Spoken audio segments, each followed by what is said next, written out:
Selam. Eğer kanalımda yeniysen ben Afra, 24 yaşındayım ve teknolojiyle oldukça iç içeyim. Bugün birlikte yeni aldığım laptopun kutu açılışını yapıyor olacağız. Ama bu video sadece bir kutu açılışı değil. Uzun süredir kullandığım masaüstü setup'ımı sattım ve yeni bir laptop aldım. Neden böyle bir karar aldım? Neden bu laptopu seçtim ve oyun performansı nasıl? Hepsini bu videoda anlatacağım. Bu arada kanalda ilk defa yüzümü gösteriyorum. Bu yüzden biraz utangacım. Umarım bir sorun olmaz. Hadi videoya geçelim. Bu arada eski setup'ımı merak edenler varsa şu sağ ya da sol bir yerde olacak. Detaylı setup turu videom var. Onu izleyebilirsiniz. Benim şu anda hayatım biraz çalkantılı. Yani ben 5 yıldır Ankara'da yaşıyordum. Üniversiteyi bitirdikten sonra da beni Ankara'ya bağlayan herhangi bir şey kalmadı. Şu an eşimle annemin evinde kalıyoruz. Bir aydır falan. Yani setup'ı satmamın sebebi aslında buydu. Ve bana taşınabilir bir şey gerekiyordu. Zaten setup'ı topladığım zaman bilgisayar parçalarıyla ilgili çok fazla bilgim yoktu. Yine performansından memnun olduğum bir kasaydı. Ama yanlış seçtiğim parçalar vardı. Bunları da değiştirmek veya yükseltmek bana çok pahalıya mal olacaktı. Ben de bu yüzden bir laptop almayı tercih ettim. Ve tabii ki oyuncu laptopu olması gerekiyordu. Şimdi hadi kutu açılışına geçelim. Bu arada ben hayatımda ilk defa bir oyuncu laptopu aldım. Masa üstünden önce Lenovo marka bir laptopum vardı. O da kötü değildi ama oyuncular için tasarlanmamıştı. Şimdi sizinle birlikte ben de kutuyu ilk defa açıyorum.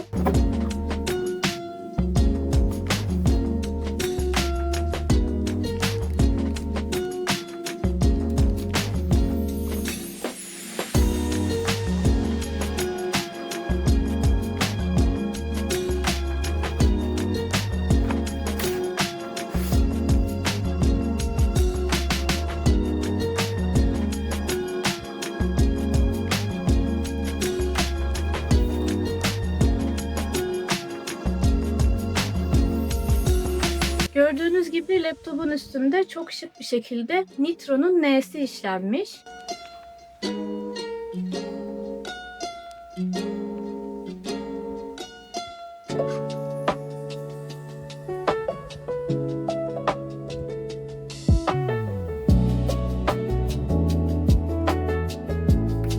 Bu kısımda biraz şaşırdım. Çünkü işletim sistemi olmayan yani FreeDOS bir laptop sipariş ettiğimi unutmuşum.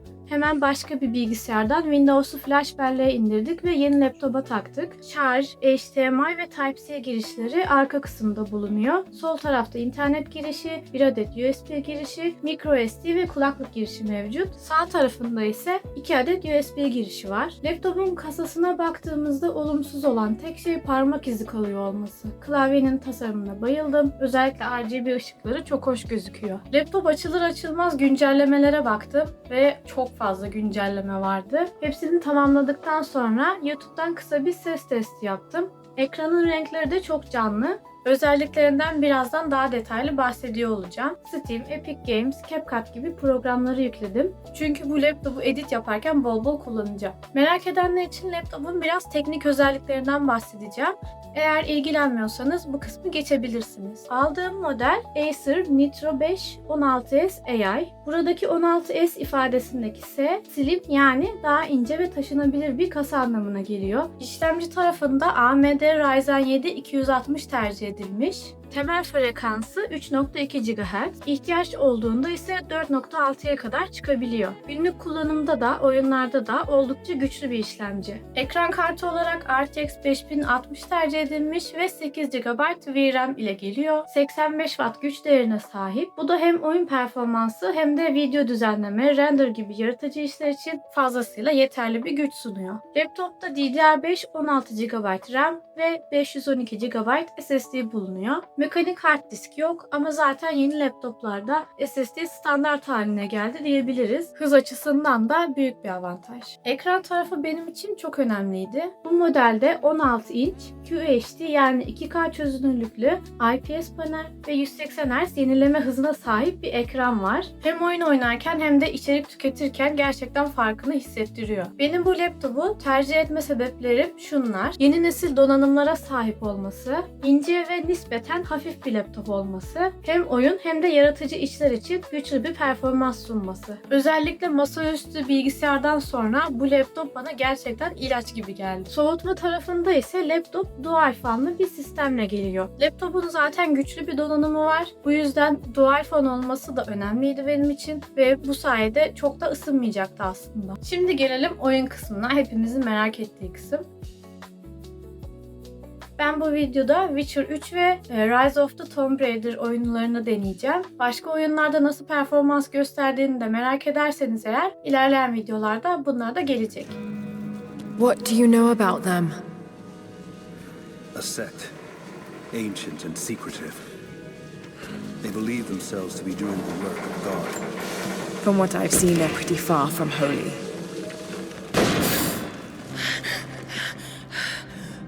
And what do you plan to do with that? I'll let you know when I think of it. Careful.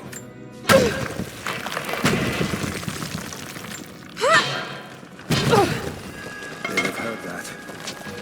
All the more reason to get out of here.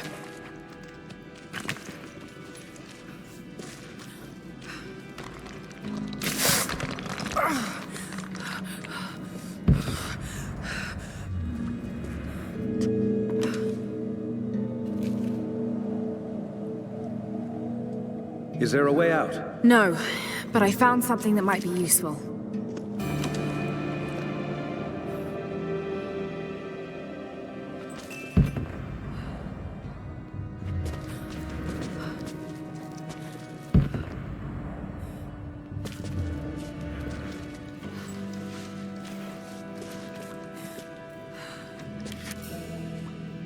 Careful.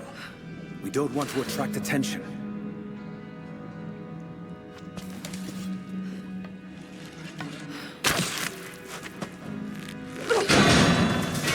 It worked. Can you get out?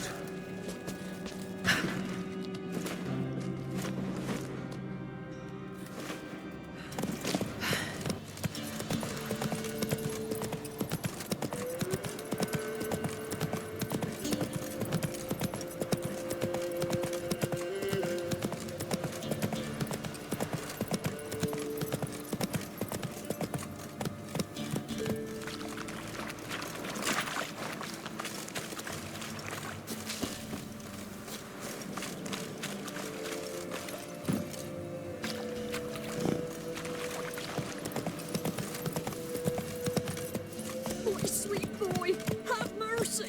Take pity on an old woman. Hunger's turned this one pale.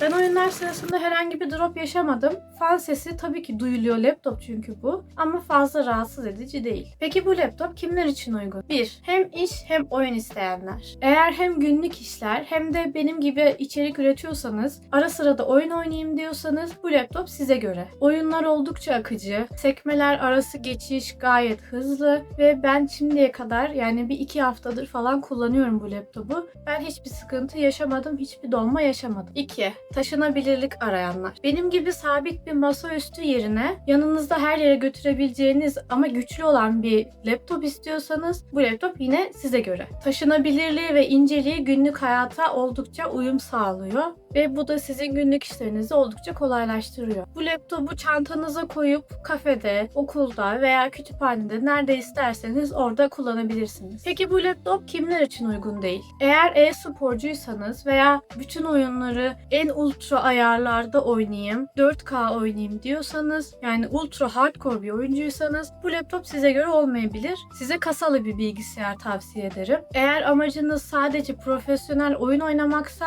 ve çok ağır render işleri yapacaksanız tabii ki daha üst modellerini tercih edebilirsiniz. Ben bu laptopu Trendyol'dan 55.000 TL'ye aldım. Bu tarz sitelerde böyle pahalı şeyler alırken satıcının kim olduğunu çok dikkat edin. Benim aldığım satıcı Trendyol'un direkt kendisiydi. Bu yüzden hiçbir sorun yaşamadım. Bu laptop aslında benim için bir dönüm noktası oldu ve bundan sonraki içeriklerim de biraz bu yönde şekillenecek. Bundan sonra YouTube'da daha aktif olmaya çalışacağım. Aynı zamanda Instagram'da da bu laptopla ilgili farklı videolar gelmeye devam edecek. Eğer bu video size iyi hissettirdiyse kanala abone olabilirsiniz. Beni Instagram'dan takip edebilirsiniz. Laptopla ilgili veya genel olarak sorularınız varsa yorumlara yazın veya bana Instagram'dan DM atın. Mutlaka cevap veriyor olacağım. Kendinize iyi bakın. Görüşmek üzere.